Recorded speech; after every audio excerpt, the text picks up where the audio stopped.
자, 우리 연휴인데 이렇게 예배 나오시니까 훌륭해 보이세요. 저기 화곡동에서 오셨어요. 그죠? 아유, 훌륭하세요. 왜 이렇게 연휴에 둘이서 데이트하러 안 가고 어디 이리로 왔지? 하나님께서 또 특별히 보실 것 같아요. 제가 이제 새벽 예배 사람들이 잘 안 오잖아요. 근데 어떤 때 보면 진짜 밀물 빠지듯이 쫙 빠지고 정말 사람들이 안 올 때가 있어요. 그잖아? 그럼 이제 내가 어린아이처럼 이렇게 생각해요. 아싸, 오늘 하나님이 특별히 보시겠네? 이렇게 생각하잖아요. 그럼 되게 신나요. 그래서 뭐 사람이야 인심이 있을 때도 있고 없을 때도 있고 좋을 때도 있고 나쁠 때도 있고, 근데 항시 하나님이 나를 요래 보고 계신다 이렇게 생각하니까 얼마나 힘이 되는지. 뭐 억울해도 그렇게 가서 내가 어떻게 했는데 이렇게 멱살 잡고 따질 일이 없고, 내가 다른 사람보다 좀 더 해도 주님이 아시면 됐어. 아이고 이러면서 살았더니 참 인생이 행복하고 여유가 있고, 또 뭐 별로 한 것도 없는데 참 또 하나님이 주신 은혜가 너무나 커요. 나는 진짜 많이 울어요. 나 같은 아무것도 한 게 없는 인간을 왜 이런 은혜를 주십니까? 그러고 울 때가 되게 많아요. 그러니까 우리 신앙생활에서 가장 중요한 거는, 신앙은 뭔가 하면 관계예요. 서영남 집사님 어디 가신 거 아니죠? 좀 이렇게 밑에 보고 있어서 벌써 가셨나? 자, 신앙생활은 뭐라고요? 관계예요, 관계. 자, 인생은 다 관계를 맺는 거예요. 자, 회사에 입사하면 그 회사하고 관계를 맺는 거고, 교회에 나오면 그 성도들과 관계를 맺는 거고, 결혼을 하면 남녀가 관계를 맺는 거예요. 자, 신앙도 뭐 하는 거예요? 관계를 맺는 거예요. 자, 관계에서 가장 중요한 거는 상대방이 싫어하는 짓을 하면 관계는 깨져요. 그죠? 관계에서 가장 중요한 건 상대방이 뭘 싫어하는지를 알아야 돼. 그래서 우리가 혹시나 결혼해서 절대 이혼하지 않고 끝까지 잘 살고 싶으면 상대방이 너무 싫어하는 짓은 하지 말아야 돼요. 만약에 예를 들어서 상대방이 진짜 싫어하는 걸 알면서 쪽쪽 집어서 그 짓만 해. 그건 살겠다는 거예요? 안 살겠다는 거예요? 그건 안 살겠다는 거야. 그래서 자, 신앙은 뭐다? 관계다. 관계이기 때문에 상대방을 기분 나쁘게 하는 일을 대놓고 하면 안 돼요. 자, 그래서 퀴즈. 하나님은 뭘 가장 기분 나빠할까요? 우리가 가정에서 마누라가 뭘 기분 나빠하나? 내 남편은 뭘 싫어하나? 내 아이는 어떤 부분을 건드렸을 때 막 눈에 불을 켜고 달려드나? 반드시 그런 주제가 있어요. 이렇게 관계를 해보면 사람마다 그런 주제가 있다고요. 나는 우리 남편 장로님에 대해서 어디를 건들면 폭발하는지 알까요? 모를까요? 알아요. 몇 년 살아서? 30년 넘게 살으니까 이제 노가 통했어요. 저 사람이 뭔 말 하면 좋아하는지, 그리고 뭐 하면 행복해 하는지. 우리 장로님은 맛있는 거 해주면 좋아요. 맛있는 거 해주면. 맛있는 거 해주면 얼마나 애기같이. 그래서 우리 장로님의 엄마가 참 아들을 어떻게 키웠는지 알 수 있어요. 자, 상대방과 좋은 관계를 하려면 상대방이 싫어하는 짓은 대놓고 하면 안 되는데, 하나님은 뭘 가장 싫어하실까? 자, 하나님과 대적 관계가 되면 비도 안 오고, 비가 와야 될 때 비도 안 오고, 내가 뭔가 힘이 필요할 때 힘도 안 주고, 지혜가 필요할 때 미친 생각을 집어넣고, 이러면 어떻게 인생이 되겠어요? 저 그래서 하나님한테 잘못 보이고 인생 살기 쉬워요, 어려워요? 너무 어려워요. 잘못 보이고. 그래서 하나님과 이게 신앙이 종교적 행사가 아니에요. 종교적 뭔 짓을 하는 게 아니야. 하나님과 관계를 맺어가는 거예요. 자, 그렇다면 하나님이 뭘 가장 싫어하는지 아는 것은 중요하겠어요? 안 중요하겠어요? 중요해요. 자, 그럼 지금부터 뭐 사람도 얼마 안 남았는데, 자, 한번 물어볼게요. 하나님이 제일 싫어하는 게 뭐예요? 그냥 뭐 그룹 성경 공부하듯이 한번 해봐요. 하나님이 가장 싫어하는 거 지수 뭐야? 하나님 말씀을 안 듣는. 말씀을 안 듣는 거. 그러면 막 후려 패시나? 하나님이 가장 싫어하는 거 뭘 것 같아요? 무시하는 거. 하나님 무시하는 거. 우리 아빠들도 무시하면 막 눈에 불나죠? 무시하는 거. 말씀 안 듣는 거.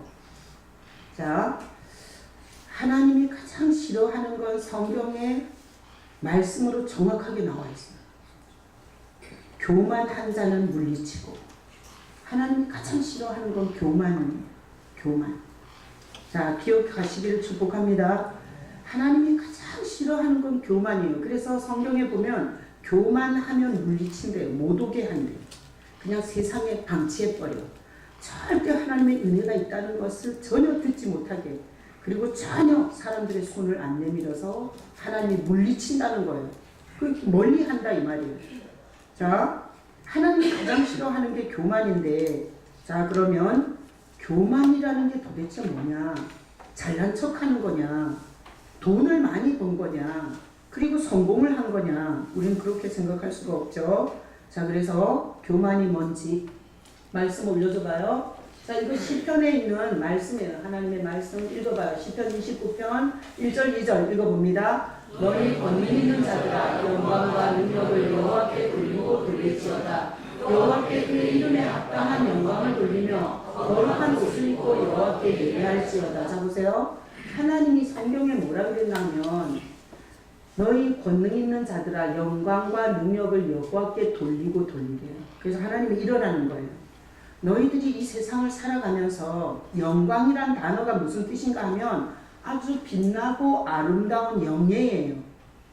뭐 영예도 어렵지만, 자, 영광이라는 것은 인간이 가지면 돼요, 안 돼요? 성경에 보면 인간이 가지면 돼요, 안 돼요? 안 돼요. 영광이라는 것은 하나님께 돌리라는 거야. 하나님께 이렇게 올려드리라는 거야. 영광이 있거든 이렇게 올려드리라는 거예요. 자, 여호와께 그의 이름에 합당한 영광을 돌리라는 거야. 여기 계속 돌리라 그러죠. 자, 그래서 어떤 영광이 오면 이렇게 하나님께 돌리라는 거야. 어떤 영광이 오면 또 이렇게 하나님께 돌리라는 거야.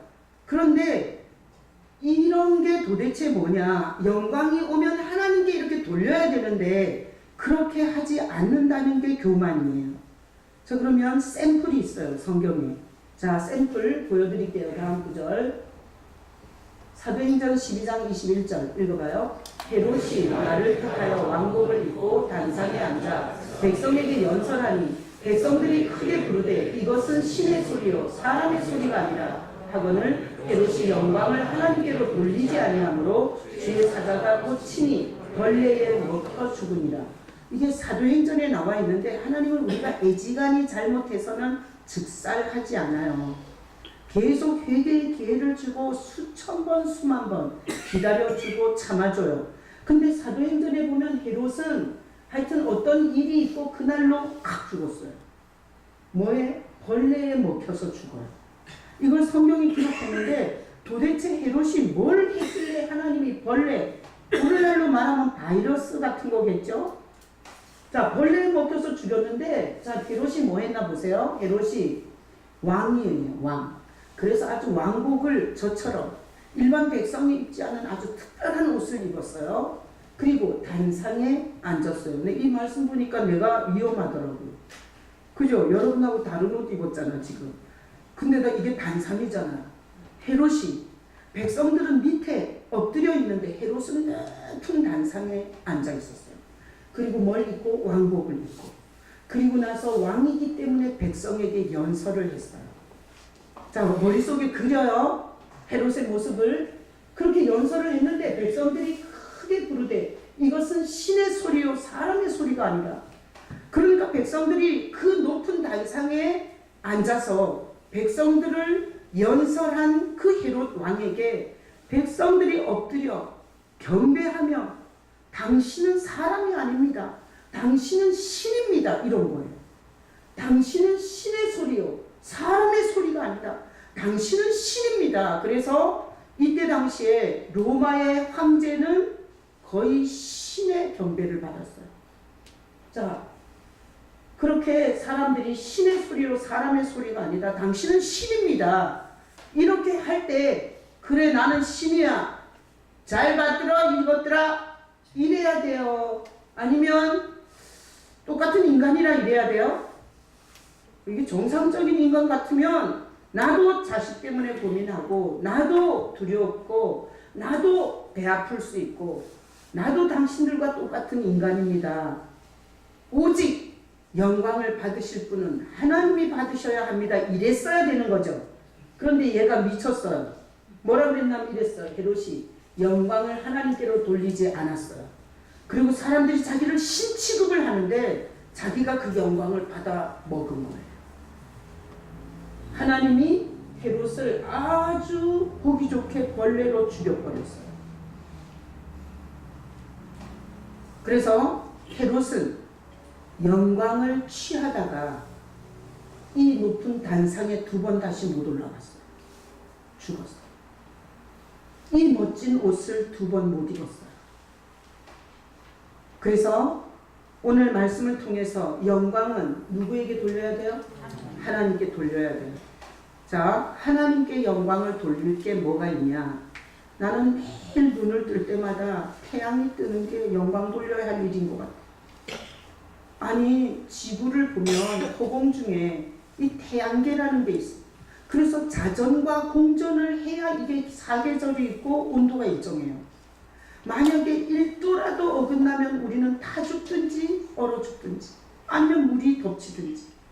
근데 아침에 아무렇지도 않게 눈이 떠지고 새벽이 올 때 오늘도 하나님이 신실하시게 우리를 붙잡아주고 계시는구나. 그리고 영광이 돌려져요. 왜? 아니, 미국 트럼프가 해를 띄워요. 미국이 이 지구촌에서 가장 강력한 지금 파워를 갖고 있어요. 소련이나 중국이 잽이 안 돼요, 지금. 근데 그 미국 대통령이 해를 띄우냐고. 그 미국 대통령이 우리에게 비를 줘요. 이 세상에 아무리 권력과 아무리 큰 위용을 가지고 있다 할지라도 우리가 숨쉬는 공기를 만들 수가 없고 우리가 먹는 물을 만들 수가 없고 해를 조종할 수가 없어요. 그래서 아침마다 눈 뜰 때마다 하나님의 살아계심에 감사해요. 왜? 어항을 관리를 해보니 물고기들이 어항 속에서 온도를 맞춰주고 먹이를 주고 그리고 너무 쫓아다니면서 괴롭히는 놈이 있으면 쪽대로 건져버리는데 모르더라고요. 내가 그렇게 해주는지. 내가 어항을 보면서 정말 엄청난 은혜를 받았어요. 어항 속에 있는 물고기는 누가 지네 먹이를 주는지를 몰라. 그리고 자기네 물 온도가 1도만 2도만 떨어져도 얼어 죽는 그 물 온도를 누가 맞춰주는지를 몰라. 그 어항을 보면서 하나님이 우리 진짜 생존에 필요한, 돈은 없어도 살 수 있어요. 아파트가 다 날아가도 지하 가서 월세 얻어서 살면 돼. 그거는 궁극적 생존의 필수 요소는 아니에요. 뭐 가난해지면 지하 월세방에서도 살고 막 부자가 되면 뭐 좋은 아파트에서 살 수 있어요. 그러나 햇빛과 공기와 물과 우리가 디뎌야 하는 땅은 이거는 필수 조건인 거야. 근데 이거는 어떤 대통령도 어떤 국가 원수도 어떤 인간도 이거를 할 수 있는 영역이 아니에요. 그래서 제가 예전에는 우울증 걸려서 날마다 죽을 생각만 했었어요. 그런데 갑자기 애가 건강해지고 갑자기 애가 똑똑해서 공부를 잘하고 이런 게 아닌데 제가 하나님의 은혜를 알고 나니 아무것도 아닌 것들이 그렇게 감사하게 되더라고요. 해가 뜨는 거 보고 감사하고 물 먹으면서 감사하고 입에 음식이라도 하나 들어갈 게 있으면 라면이어도 감사하고 이러다 보니까 제 정신병이 다 떠나가고 그리고 하나님이 점점 더 큰 세계를 보여주시더라고요. 그래서 보니까 우물한 개구리같이 그냥 더 먹고 더 갖고 돼지우리 속에서 돼지가 먹이통에서 서로 쌈질하는 것 같은 인생을 사는 게 이렇게 객관적으로 보이더라고요. 자, 그래서 영광이 오면 누구한테 돌려야 돼요? 하나님께 돌리시기를 축복합니다.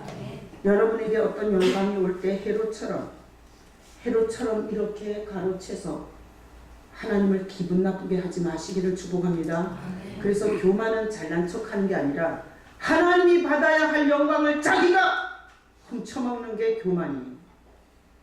자, 그래서 우리는 입을 벌릴 때마다 하나님께 영광을 돌릴 수 있는 여러분 되시기를 축복합니다. 그래서 이사야서에 보면 이걸 아주 그대로 말씀으로 그대로 또 표현을 해놨어요. 보세요. 다음 구절 이사야 22장 17절 18절 읽어봐요. 나 여호와가 너를 단단히 결박하고 장사같이 세게 던지게 반드시 너를 모질게 감싸서 몸같이 광막한 곳에 던질 것이라. 주인의 집에 수치를 끼치는 너여 내가 그곳에서 죽겠고 내 영광의 수레도 거기 있으리라. 제가 그냥 요 영광이라는 단어에다가 맞는 구절들을 이렇게 뽑아서 여러분에게 소개하는 거예요. 자, 주인의 집에 수치를 끼치는 너요. 하나님께 돌아갈 영광을 해로처럼 지가 다 뺏어 쳐먹는 거야. 이러잖아? 그러면 하나님이 이러겠다는 거야. 너를 단단히 결박하고 장사같이 세게 던져버리겠다. 어디다? 모질게 감싸서 공같이 광막한 곳에 던질 거야. 광막한 곳, 아무도 없는 곳에 너를 공같이 뿅뿅 쳐가지고 거기다 던질 거야. 그래서 내가 그곳에서 죽겠고 내 영광의 수레도 거기 있으리라. 그대로 헤롯 얘기예요. 자, 헤롯이 하나님께 돌려야 할 영광을 지가 다 높은 단상에 앉아서 다 받아먹고, 그리고 자기가 신의 행세를 하다가 공같이 광막한 곳에 던져져서 죽었잖아요. 그리고 헤롯이라는 이 왕 위가 결국은 거기서 끝났어요. 참 성경을 통해서 우리 인간이 뭔지, 하나님이 누군지, 인간은 어디까지인지, 하나님은 어디까지인지, 이런 경계선과 이런 놀라운 사실을 알 수 있다는 게 영혼과 마음에 얼마나 안정감을 주는지 몰라요. 제가 아이들과 상담해보면 아이들이 부모가 변덕스러워. 부모가 막 잘해주다가 갑자기 두드려 패요. 그럼 애들이 기준이 없는 거예요. 기준이. 그러니까 아이들이 불안증에 걸려요. 근데 나는 예수 믿고 불안증이 사라졌어요. 왜? 하나님은 항상 한결같더라고요. 항상 한결같아.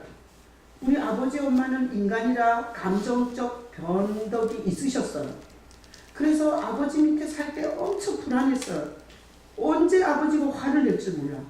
그래서 아버지가 외출을 하면 너무 반가웠어요. 그 공포의 대상이 없으니까. 근데 아버지가 돌아오잖아요. 그러면 얼마나 무서운지 몰라. 뭘 걸어서 또 화를 낼지 모르니까. 근데 제가 예수 믿고 그렇게 불안한 심령을 가지고 우울증의 환자가 됐던 정신병자가 하나님을 믿고 성경을 읽으면서 제가 안정감을 찾고, 저는 지금 불안증 같은 게 없어요. 왜? 너무나 정확해요. 하나님의 경계선, 인간의 경계선, 하나님이 어떤 분이시고 우리가 어떤 존재인지, 이런 거에 대해서 내가 누군지, 어디서 와서 어디로 가는지, 이 삶의 끝에는 뭐가 있는지, 이런 거를 다 성경을 통해서 하나님이 가르쳐 주시니까 뭘 그렇게 특별히 불안해할 일이 없어요. 자, 그래서 영광이 오면 어떻게 하자? 하나님께 돌리자. 승진하셨어요? 하나님께 돌리시기를 축복합니다. 자녀가 건강하게 잘 자라요? 하나님께 영광을 돌리시길 바랍니다. 여러분이 직장 생활에 가서 업무 능력이 있어서 안 잘리세요? 하나님의 은혜라고 말할 수 있기를 축복합니다. 위험하지 않아요. 그러면 위험하지 않아요. 만약에 예를 들어서 내가 이 직장, 내가 공부 열심히 해서, 내가 열심히 돈 벌어서, 내가 충성했더니 사장이 나 잘 봐서 내 직장 다녀, 이러면 하나님이 어이씨 저거 괘씸하네, 저거 단단히 결박해갖고 공같이 확 날아가지고 광막한 곳에 내가 확 던져버려. 그래서 그게 네 생각대로 그렇게 안 될 수도 있어 라는 걸 한번 보여줄까? 아니, 이런 생각을 하면 우리 미치는 거 아니에요? 그래서 오늘 설교를 들으면서 무슨 일이든지 여러분에게 좋은 일이 생기거든요. 하나님 앞에 영광을 돌릴 수 있기를 축복합니다. 그래서 자, 다음 구절 올려줘봐요. 이사야 40장 5절인데, 자, 이사야 40장 5절 읽어봐요. 여호와의 영광이 나타나고 모든 육체가 그것을 함께 보리라. 이는 여호와의 입이 말씀하셨느니라. 영광이라는 단어가 빛나고 아름다운 영예예요. 근데 이 영광이라는 단어는 누구 거예요?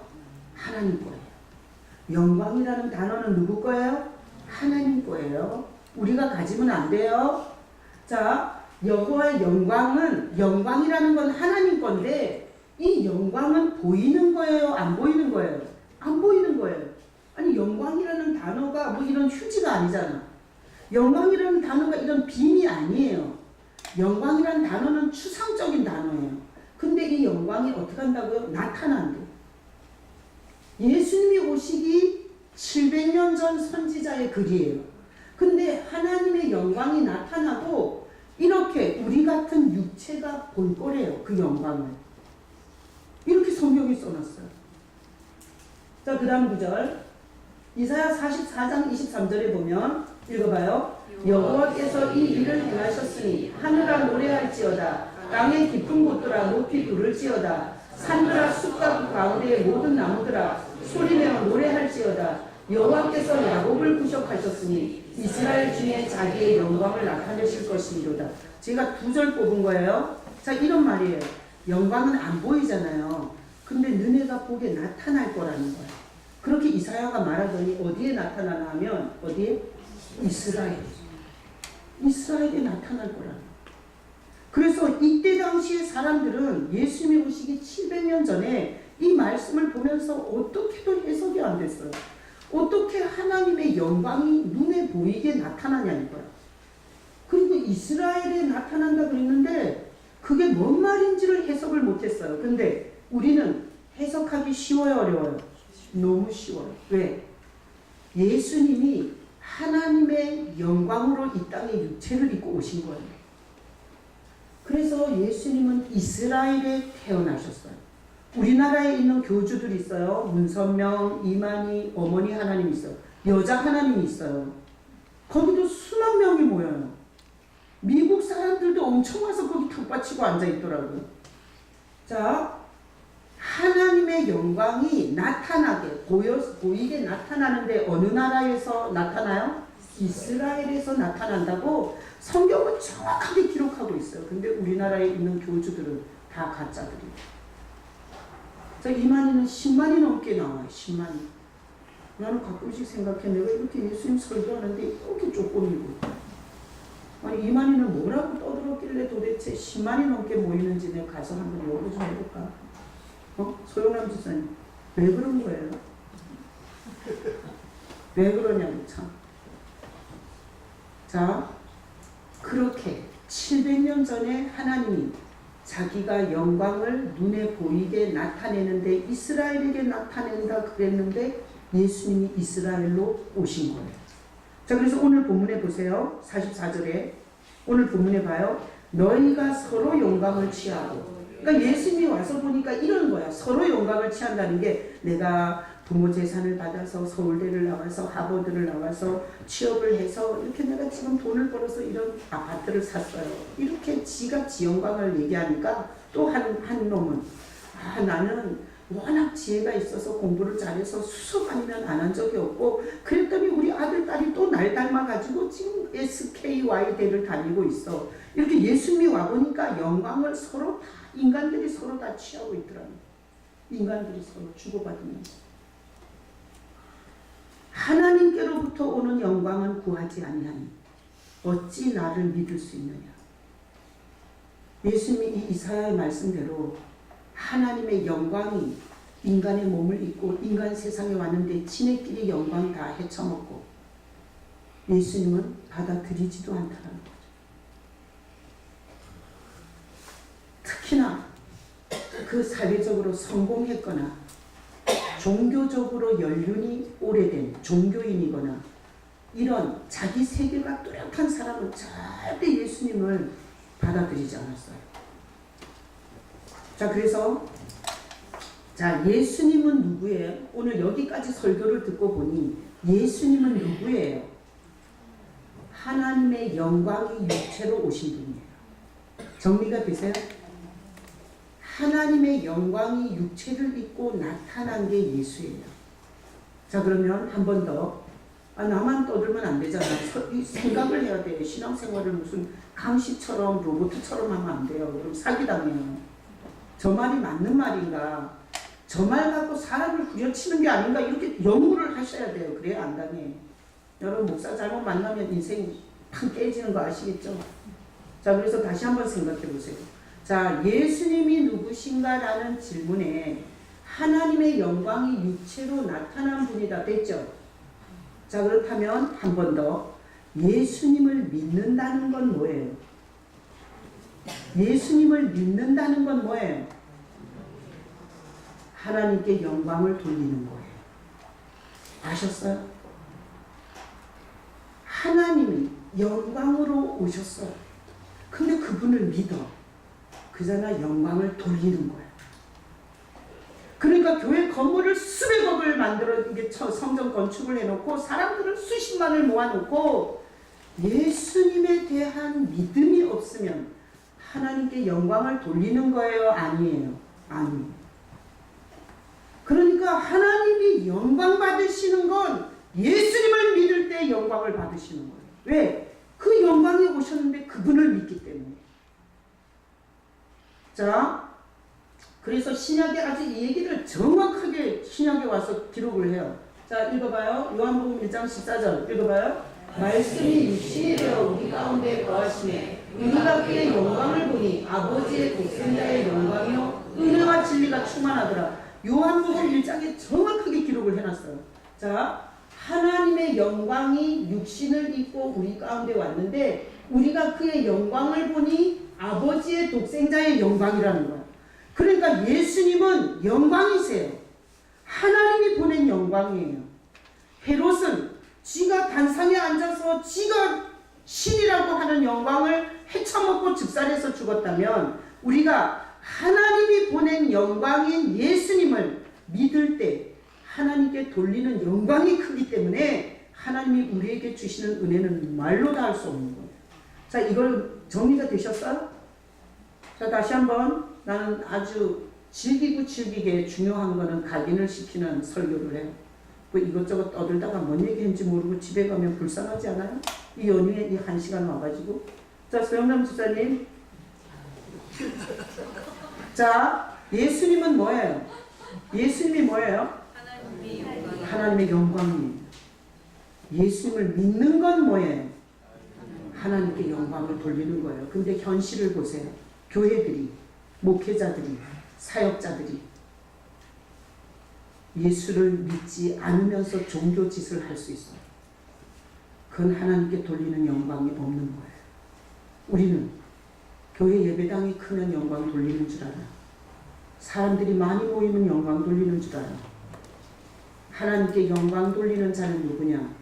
예배를 오면서 우리가 달려야 할 나무 십자가에 나 대신 온갖 매를 맞고 온갖 창질을 당하고 침뱉음을 받고 갈기갈기 틈짝에 채찍을 맞으시며 우리 죄를 대신하신 그 예수님을 기억하고 예배에 오면 영광 돌리는 거예요.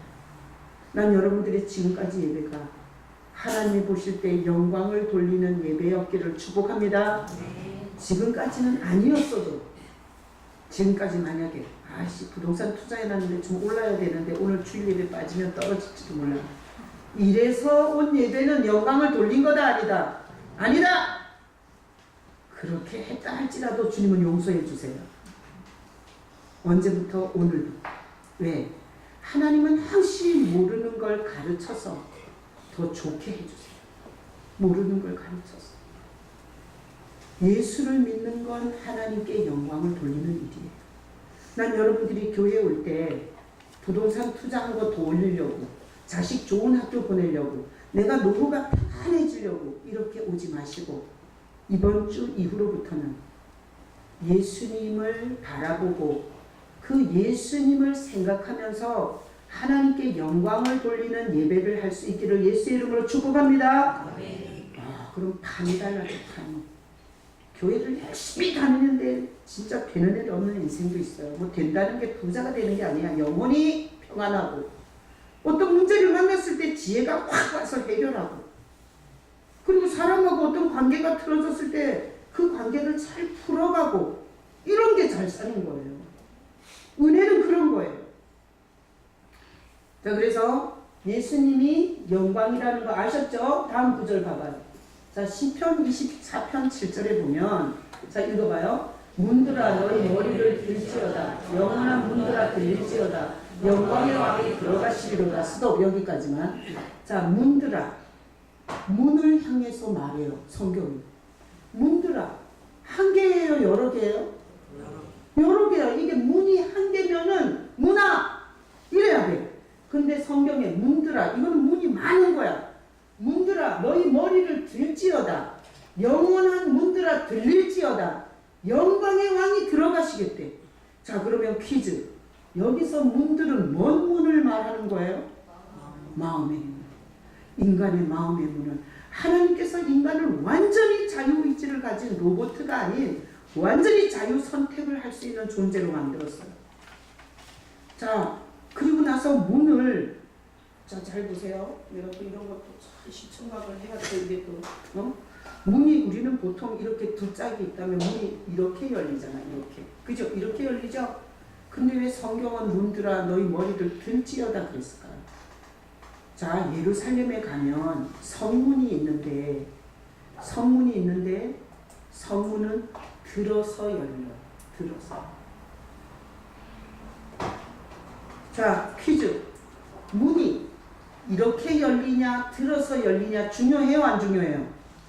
하나도 안 중요해. 이런 데 꽂히는 사람이 있어. 그냥 문화적으로 그렇게 표현했다고. 근데 이 문은 마음의 문. 문을 들지어다는 뭔 말이에요? 열으라는 거야. 문들아, 사람들아, 네 마음의 문을 열으라는 거야. 들지어다, 열으라는 거야. 뭐 하려고? 영광의 왕이 들어가려고. 영광의 왕이 들어가려고. 그래서 여기 헷갈릴까봐 다 적어놨어. 영광의 왕이 누구시냐? 그게 문재인이냐 트럼프냐? 아니야. 영광의 왕이 누구시냐? 강하고 능한 여호와시오. 전쟁에 능한 여호와시로다. 문들아 너희 머리를 들지어다. 이 말을 쉽게 번역하면 이거예요. 사람들아 네 마음의 문을 열어라. 열어놓고 기다려라. 영광의 왕이 들어가려고 한다. 영원한 문들아 들릴지어다. 영광의 왕이 들어가신도다. 시편 24편에서 하나님이 자꾸 문을 열으래. 네 마음의 문을 열으래. 영광의 왕이 누구시냐? 만군의 여호와께서 곧 영광의 왕이시로다. 결국 하나님이 영광의 왕이라는 거야. 그러니까 이런 거야. 자, 예수님이 이 땅에 영광으로 오셨어요. 우리를 죽이려고 왔어요. 잃어버린 영광을 찾아주려고 왔어요. 잃어버린 영광을 찾아주려고 온 거예요. 그 영광으로 하나님이 왔는데 우리가 할 일은 한 가지만 하면 돼. 뭐만 하면 돼요? 마음 문을 열기만 하면 돼. 마음 문을 열기만 하면 돼. 그러면 들어오시겠다. 하나님은 아세요. 부모가 있어도 애롭다는 거를. 부부가 같은 침대에 누워도 남이라는 거를. 하나님만 아셔. 우리가 얼마나 고독하고 외로운 존재인지를. 그래서 하나님이 네가 그 죄성이 들어와서 욕심과 탐욕을 부리는 네 마음이 얼마나 외롭고 지치고 힘들고 소통이 힘들어. 소통이. 그런 우리의 인간의 실체를 아시고 예수님이 영광의 왕으로 오셔서 우리 마음에 오시는 거예요. 나는 목회하면서 제일 기분 나쁜 게 뭔 줄 알아? 교회를 그냥 다니는 인간이야. 교회 건물에 도장 찍으러 오는 인간이야. 그리고 앞뒤로 흔들면서 맨날 똑같은 기도를 하는 인간이야. 그거는 불교도 그래. 그거는 무당 믿어도 그래. 그건 참 위대한 나라의 우상 숭배자들이 다 하는 짓이야. 예수 믿는 건 그런 게 아니라고요. 예수 믿는 건 만나는 거야. 만나는 거. 예수님이 우리 마음에 들어오셔서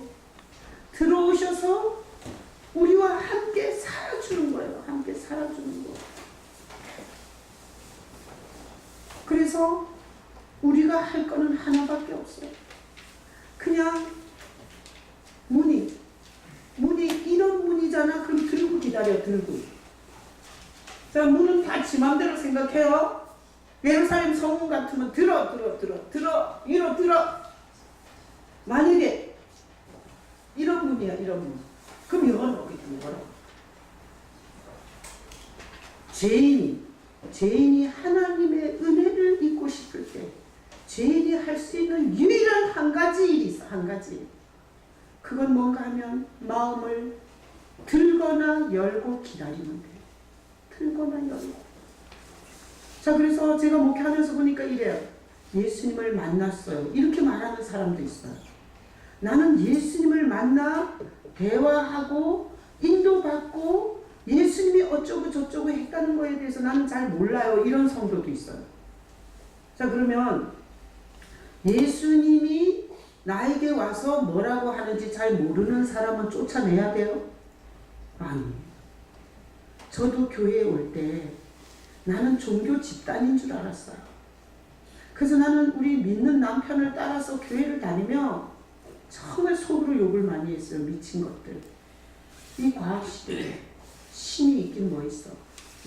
이 좋은 날에 연휴에 놀러가지. 그 시꺼먼 예배당에 앉아갖고 저렇게 칙칙 처지는, 나 그때 제일 싫어했던 찬양이 이거예요. 나 같은 죄인 살리시. 아주 그 찬양만 하면 머리가 쥐가 날라 그랬어요. 느린 데다가 나는 그때 28 새댁이었거든요. 느려 터진 데다가 아니 맨날 죄인이래.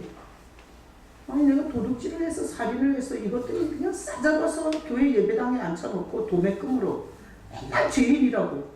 아니 이렇게 싸잡아서 나는 죄인이 아닌데 이것이 왜 도매금으로 나까지 죄인이라 그러나. 아주 열을 받았어요. 그래서 나는 처음 교회 나올 때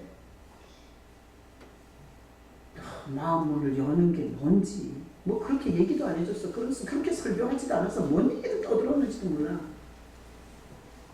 근데 나는 없는 상태로 너무나 외로움에 지치고 고독에 지치고 자신 없음에 지치고 그리고 세상 괴로움에 지쳐서 진짜 조금만 내밀면 벼랑 끝에서 똑 떨어져서 죽을 상태로. 그때 제가 늘 교회 와서 했던 말이 이거예요. 하나님 살아계세요?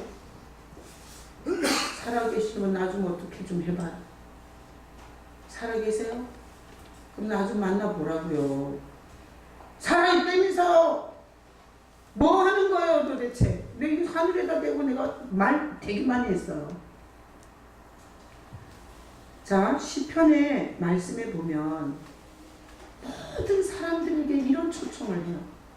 네 마음을 들으라고, 열으라고. 그러면 영광의 왕이 너한테 들어갈 거라고. 영광의 왕이 들어가면 눈이 다르게 보여요. 귀가 다르게 들려요. 그리고 해석이, 돈의 해석, 그리고 부모의 해석, 자녀의 해석, 성공의 해석, 명예의 해석이 다 다르게 돼요. 완전히 천지가 개벽하는 것처럼 달라지더라고요. 자, 영광의 왕이 들어가면 죽이겠어요? 영광을 주겠어요? 영광의 왕이기 때문에 영광을 줘요. 영광. 내가 우리 남자 동창이 목사야. 같은 목사. 걔가 맨날 고무줄 끊고 그리고 학교 걔네 집 앞으로 지나왔어야 돼. 우리 집. 근데 걔가 우리 여자들을 그렇게 괴롭혔어. 근데 걔가 목사가 됐더라고. 그래가지고 내가 어제 3.1절 날 우리 엄마 아버지 추도 예배 하러 갔다가 만났어요. 개척해가지고 있는데 너무너무 힘들게 있더라고. 그래서 만났어요. 걔가 나보고 항시 날 만날 때마다 그 남자 동창이 이렇게 말해요. 네가 설교를 하는 걸 보고 깜짝 놀랐다. 언제 우리 교회 2번인가 왔었어요. 네가 설교를 할 줄은 몰랐다. 어떻게 그렇게 말도 없고 있는지 없는지 몰랐던 네가 사람들 앞에서 설교를 하고 사는 거야. 동창들이 모이면 진짜 있을 수 없는 얘기라고 막 한번 현장을 보고 싶다 그런대요.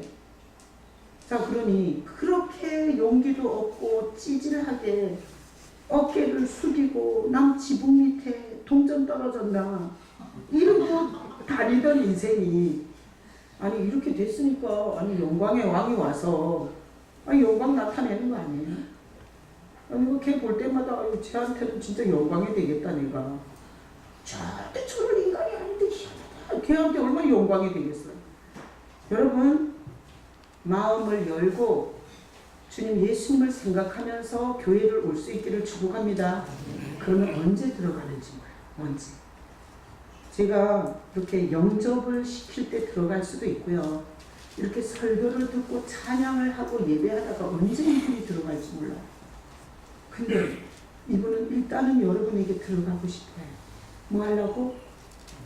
눈 띄워주고 소경 같은 인생 눈 열어주고 기머거리 같은 인생 귀 열어주고 문둥이같이 감각 없는 사는 인생 감각 찾아주고 그냥 돈과 성공 외에는 생각할 줄 모르는 가치를 얼마나 소중한 가치가 있는지 가르쳐주고 싶어서 이 영광의 왕은 여러분의 마음이 열리기를 기다려요.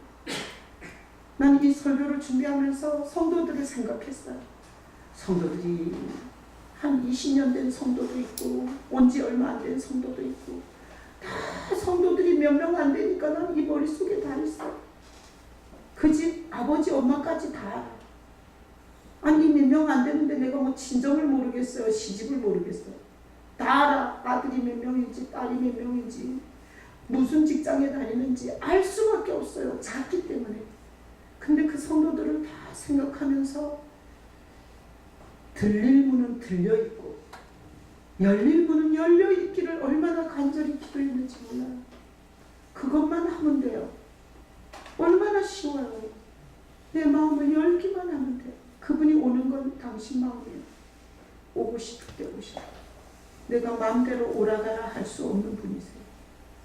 여러분 그렇게 문을 열고 있다가 여러분 꼭 예수님과 함께 사는 게 뭔지 꼭 경험할 수 있는 여러분 되시길 예수님의 이름으로 축복합니다. 다음 구절. 자, 요한복음 18장 14장 18절 19절 읽어봐요. 내가 너희를 고아와 같이 버려두지 아니하고 너희에게로 오리라. 조금 있으면 세상은 다시 나를 보지 못할 것이오되 너희는 나를 보리니 이는 내가 살아있고 너희도 살아있겠습니다. 그래서 교회 안에는 고아가 있어요. 고아가. 예수님이 아는 건 고아예요. 혼자 애쓰고 혼자 울고 혼자 고민하고 혼자 열받고 혼자 계획하고 안 이루어지고 교회 안에는 고아 있어요. 고아. 누가 안 들어온 거예요? 영광의 왕 예수님이 아직 안 들어온 사람은 고아예요. 조금 했는데 너무 힘들어. 별로 한 것도 없는데 피곤이 그렇게 피곤할 수가 없어. 고아는 없어. 보호자가 없고 공급자가 없어. 그러니까 매 순간이 힘들어. 고아는.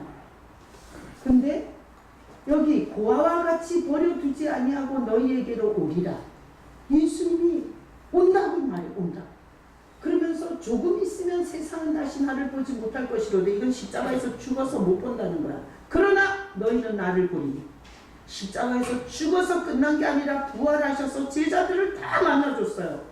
그러니까 제자들은 죽었다 살아난 예수를 봤어요. 내가 살아있고 너희도 살아있겠습니다. 그래서 예수님이 문을 열고 기다리다가 예수님이 온 성도는 산 자, 살아있는 자. 건물에 연락 출석 도장은 찍는데 예수님이 아직 안 온 사람은 죽은 자예요. 죽은 자는 감각이 없어요. 죽은 자는 자기가 슬픈지도 몰라. 죽은 자는 자기가 어디서 뭘 하고 있는지를 몰라요. 자, 아까도 얘기했지만 죽은 자는 교회를 다 쫓아내야 돼요. 계속 안고 가야 돼요. 계속 안고 가야 돼요. 안고. 계속 받아주고 안고 가야 돼요. 언젠가는 주님이 오실 거니까. 왜? 여기까지 데리고 왔는데 안 갈 인간을 데리고 왔겠어요? 안 갈 인간.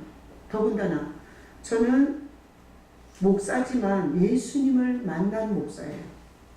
하나님이 여러분을 여기다가 갖다 앉혀놨는데 안 갈 인간을 갖다 앉혀놨겠냐? 난 절대 그렇게 생각 안 해요. 지금은 혼자야. 지금은 힘들어. 지금은 어떻게 하는지를 몰라.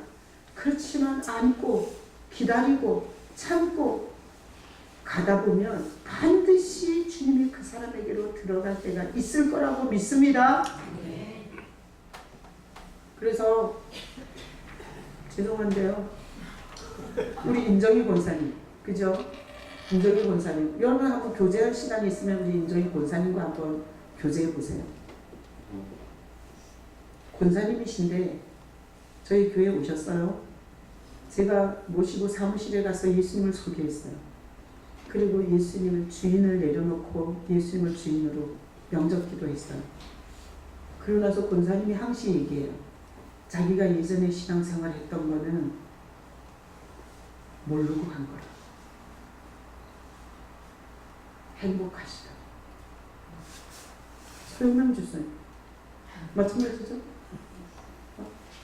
하면서 막 이 무대에서 막 얼마나 똑똑하신 분이세요.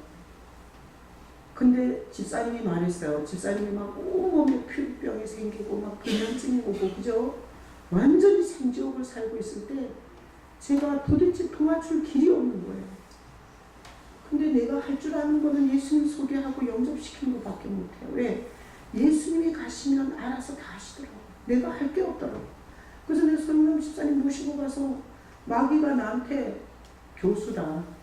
교회 다닌 지 수십 년 됐다. 네가 어디 감히 사형리를 갖고 예수를 들이미냐. 그날 마귀가 나한테 엄청 난리 쳤다는 거 아니에요. 근데 내가 그래도 어쨌든 살리려면 예수님이 계셔야 하니까 예수님을 소개했는데, 그죠? 간증하셨잖아요. 피부병 다 낫고 불면증 싹 고치고, 그리고 지금은 모든 일을 하면서 주님과 함께 하는데 행복해요. 그 소리도 해요. 네. 그래서 만나는 교수들한테 자기가 예수님이 오셔서 자기를 어떻게 바꿔놨는지를 얘기를 한대요. 그래서 방학했던 교수들이 교회를 나가고 있다고 저번에 저한테 얘기하더라고요. 교회 다시 나가봐야 되겠네 이랬대요. 여러분 문을 열어놓고 기다리시길 축복합니다. 느껴지든지 말든지 그냥 문만 열어놔. 그리고 예수님이 언제든지 좋으니까 이 불쌍한 인생한테 한 번만 와주세요. 그러면 다른 사람들이 그렇게 간증하고 떠드는 게 내 얘기가 돼요. 그래서 저는 목회하면서 이렇게 생각해요. 교회 안에는 죽은 자도 있고 산 자도 있다고 봐요. 죽은 자도 있고 산 자는 자기 안에 예수님이 계셔서 자기와 함께 살아주는 걸 아는 게 산 자예요. 죽은 자는 그냥 건물에 열심히 오는 거예요. 건물에. 근데 제가 한 20년 이렇게 설교하면서 목회를 해보니 시간은 걸리지만 주님께서 많이 전환을 해주셔요. 그거 보는 게 제 낙이고 기쁨이에요. 자, 다음 구절. 잠언 22장 4절 읽어봐요. 겸손과 여호와를 경외함의 보상은 재물과 영광과 생명이다. 자, 겸손이 뭐예요? 겸손이 이렇게 남 앞에서 칠떡 깨는 거야? 겸손이 아주 비굴하게 질질 싸는 거예요? 아니에요. 겸손은 마음을 열고 영광의 왕을 받아들인 사람이 겸손한 사람이에요. 교만은 헤롯처럼 예수를 우습게 알고 지가 마치 신이나 된 것처럼 그러는 게 교만이에요. 자, 겸손, 예수님을 받아들이는 건 겸손이에요. 자, 이렇게 겸손, 문을 열고 기다리는 성도에게 하나님이 보상을 줘요. 이 성경 말씀이에요. 무슨 보상? 재물과 영광과 생명. 하나님의 성문법에 아주 확실한 잠언 22장 4절이라는 중앙이 네가 겸손히 마음문을 열고 영광의 왕을 들어올 수 있도록 하면 내가 재물, 어쨌든 없는 것보다는 있는 게 좋지 않아요? 영광. 네가 헤롯처럼 신이라고 영광을 받아 먹으려다가 벌레에 먹혀서 확 죽는 게 아니라 나처럼 저렇게 용기 없고 저렇게 말도 못하고 저렇게 사람들 앞에서 얼굴도 못 들던 인간이 어떻게 목사가 돼서 설교를 하고 사냐. 이거는 하나님이 저에게 준 영광이에요. 그러니까 지가 막 생난리를 쳐서 영광을 얻는 게 아니라 하나님이 영광을 줘요. 그래서 가정도 영광스럽게, 자녀도 영광스럽게, 그리고 우리 인생도 부끄럽지 않게 하나님 영광 주겠다는 거예요. 그리고 이거는 천국 가는 생명. 이 세상에서 언젠가는 끝이 나고 하나님께서 받아주는 생명. 요 세 가지. 재물, 영광, 생명. 내가 실버처치 65세 어르신들 오시면 내가 살짝 걱정이 돼요. 우리 교회에 믿음이 없는 자가 오면 이거 보면 되게 시험 들 거예요. 이거 재수없는 얘기 아니에요? 내가 진실로 너희에게 이르노니 하나님 나라 예수님을 위하여 집이나 아내나 형제나 부모나 자녀를 버린 자는 현세 여러 배를 받고 내세 영생을 받지 못할 자가 없느니라 하시며, 이거 읽으면서 교회가 그래 알았어 내가 예전부터 뜯어먹는 데라는 거래. 이런 생각 안 하겠어요? 근데 하나님께서 예수님을 통해서 정말 강력하게 보상을 얘기한 거죠. 보상이 엄청난 보상을 해요. 회사에서 왜 월급 줘요? 이러니까 보상으로 주는 거지. 하나님 나라에서 얼마나 하나님이 철저하게 보상해 주는지. 그래서 앞으로 영광은 어디로? 주님께 돌려야 돼요. 하나님께 돌려야 돼요. 그래서 다음 주부터 예배 오실 때 예수님을 생각하면서 오셔서 영광을 돌리는 예배를 드릴 수 있기를 축복합니다. 난 이 세상에 교회가 많지만 우리가 모여서 그 하나님이 그 예수님을 통해서 어떤 일을 했는지 기억하고 예배드리면 하나님께 영광을 돌리는 거죠. 여러분 가족 편성됐어요. 가족 예배 때 반드시 감사 고백하세요. 강사들이 말씀 전하기 전에 돌아가면서 반드시 감사 고백하세요. 감사는 하나님께 영광 돌리는 거예요. 여러분 없으면 저처럼 하세요. 오늘 해를 띄워주신 하나님께 감사합니다. 내 일주일 동안 내내 내가 그 햇빛 바라보고 살았습니다.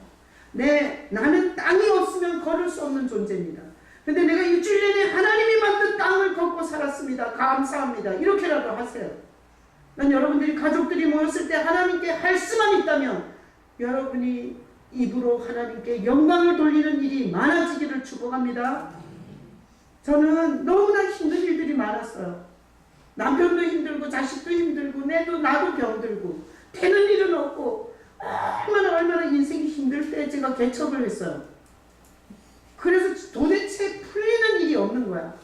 근데 어느 날 주님께서 갑자기 생각나게 하셨어요.